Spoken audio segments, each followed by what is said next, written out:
Halo semuanya, pagi, siang, malam, dimanapun kalian berada. Kami dari Kelompok 2 ingin mempresentasikan tentang untuk penerapan artificial intelligence sebagai virtual assistant untuk penyandang tunanetra. Di sini kami berbagi kelima orang, yaitu Rika Renarson, Julianto, Ivan Susanto, Harento, dan Debbie Tino. Abstrak, di bidang kesehatan, kecerdasan buatan atau AI telah berdampak signifikan pada kehidupan manusia, terutama bagi mereka yang mengalami gangguan penglihatan.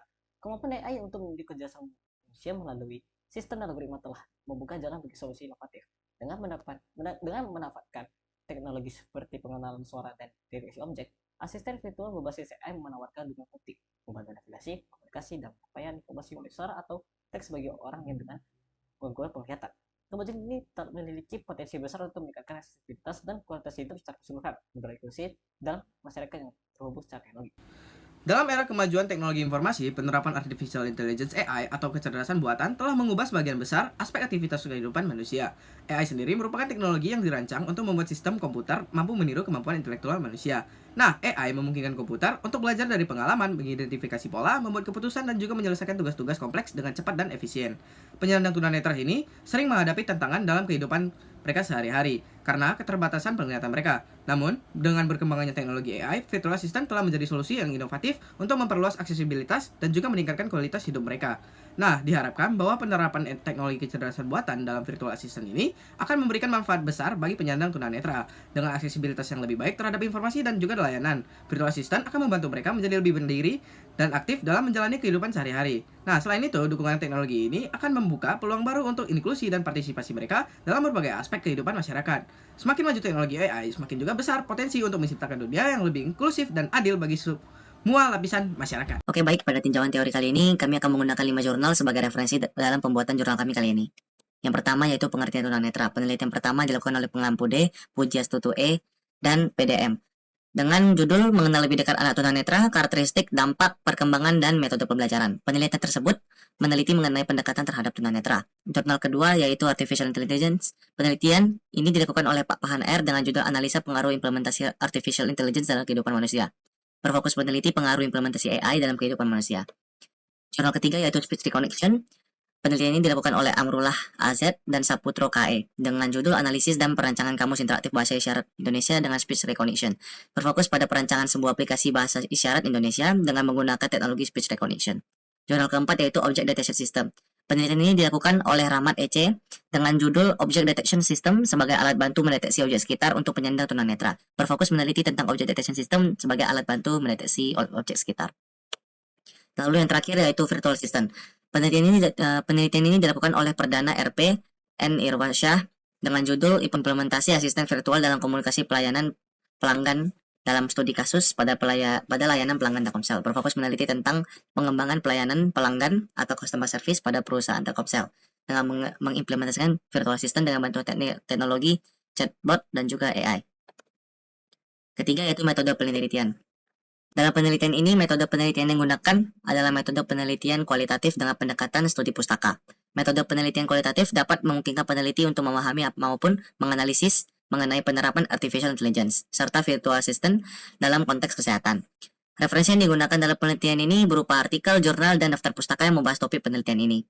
Selanjutnya, peneliti melakukan analisis serta menafsirkan informasi yang telah dikumpulkan untuk merancang konsep, fungsi, manfaat, serta kelebihan dan kekurangan dalam penerapan artificial intelligence dan virtual assistant dalam konteks kesehatan. Dalam langkah ini, peneliti telah merencanakan suatu diagram alir atau flowchart yang akan menjadi panduan dalam mengembangkan aplikasi ini. Dalam diagram alir ini, pada awal tahap pengguna akan diminta untuk melancarkan sebuah komen atau perintah untuk menjalankan programnya. Setelah komen yang diterima bersifat true atau benar, sistem akan memproses perintah yang selanjutnya, yaitu mengaktifkan kamera ponsel pengguna dan melakukan pemindaian terhadap wilayah sekitar yang terdeteksi oleh kamera. Hasil pemindaian atau deteksi tersebut akan diperiksa oleh sistem berdasarkan data yang pernah dikumpulkan. Dalam hal ini, AI berperan penting sebagai penyalur antara data yang sudah ditemukan sebelumnya dengan data yang baru saja masuk melalui pemindaian sebelumnya. Setelah itu, data yang sudah dikomparisasi akan diubah menjadi text to speech dan akan memberitahu pengguna bahwa objek apa saja yang berada di depan kameranya. Selanjutnya, saya akan menjelaskan mengenai perancangan sistem. Dalam tahapan ini, dipilih beberapa tools atau teknologi yang dapat digunakan dalam proses perancangan sistem. Berikut adalah tools atau teknologi tersebut. Yang pertama itu ada speech recognition. Speech recognition atau pengenalan ucapan merupakan sebuah proses menangkap kata-kata yang diucapkan dan merubahnya menjadi data digital. Teknologi ini memungkinkan suatu perangkat untuk mengenali dan memahami kata-kata yang diucapkan dengan cara digitalisasi kata dan mencocokkan sinyal digital tersebut dengan suatu pola tertentu yang tersimpan dalam suatu perangkat. Selanjutnya ada image recognition. Image recognition ini adalah proses pengenalan gambar dan video untuk mengidentifikasi dan mendeteksi suatu objek atau fitur.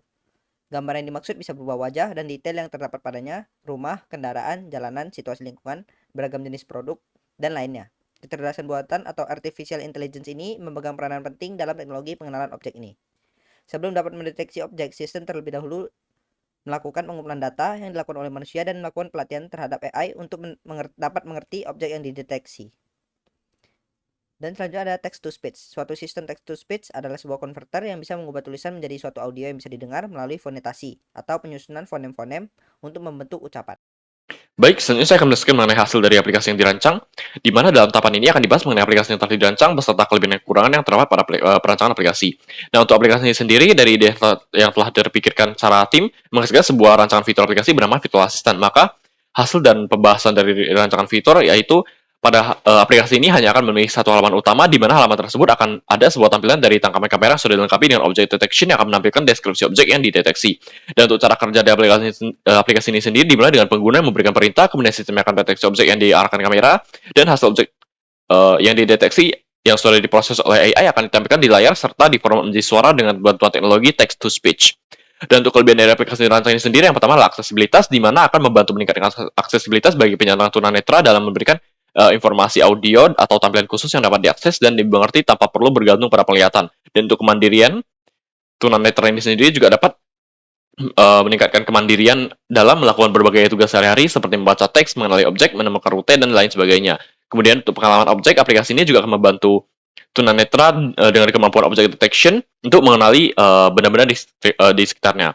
Dan untuk navigasi dan menunjuk arah, aplikasi ini yang berbasis AI ini dapat membantu tunanetra dalam memberikan petunjuk arah dan rute yang aman untuk berjalan kaki. Dan untuk pengenalan wajahnya, aplikasi ini juga dirancang untuk membantu tunanetra mengenali wajah-wajah orang di sekitarnya agar terjalin interaksi sosial yang lebih baik. Dan untuk kehidupan sosialnya, aplikasi ini juga membantu tunanetra mengenali wajah dan mengidentifikasi objek, sehingga dapat membantu mereka merasa lebih nyaman dalam lingkungan sekitar. Dan juga ada kelebihan inklusi pada aplikasi yang dirancang ini juga dapat membantu menciptakan masyarakat yang lebih inklusif dengan memastikan penyandang disabilitas juga dapat mengakses teknologi informasi dan komunikasi seperti yang diakses oleh orang-orang tanpa disabilitas. Dan kelebihan terakhirnya adalah terkait dengan kemajuan teknologi, yaitu pengembangan aplikasi tunanetra ini dapat mendorong perkembangan teknologi dan inovasi dalam bidang pengenalan suara, pengenalan objek, dan juga kecerdasan buatan secara umum. Dan untuk kekurangannya sendiri adalah adanya keterbatasan perangkat, di mana implementasi AI yang kompleks dalam sebuah aplikasi memerlukan perangkat yang cukup canggih dan juga kemampuan komputasi yang tinggi, serta memiliki perangkat kamera mumpuni.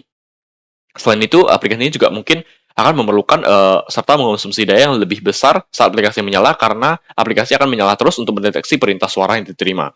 Dan ada juga kekurangan lainnya, yaitu terkait dengan potensi rendahnya tingkat akurasi pendeteksian gambar, dikarenakan meskipun sistem pendeteksi gambar dapat mendeteksi gambar dengan baik dan cepat, tapi ada kemungkinan terjadi kesalahan dari gambar yang dideteksi. Namun,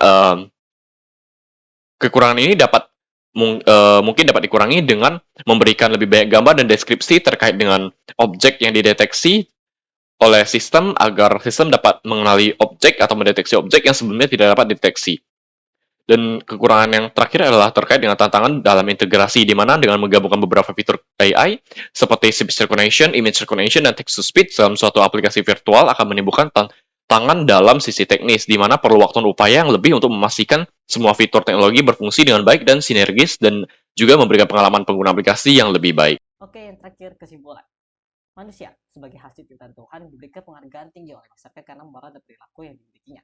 Oleh karena itu, penyandang tunanetra juga merupakan manusia yang patut dihargai dan memiliki hak untuk diperlakukan dengan manusiawi. Dengan alasan ini, dikembangkanlah sistem artificial intelligence yang juga dikenal sebagai kecerdasan buatan untuk membantu penyandang tunanetra dalam menjalankan aktivitas sehari-hari dengan lebih baik dan lebih mandiri. Berikut adalah bukti SS jurnal kami yang sudah kami upload ke Join. Sekian dari presentasi kelompok kami. Jika kami tidak mengucapkan hal-hal yang tidak nyaman dan tidak kami mohon maaf dari hati kami. Sekian, terima kasih.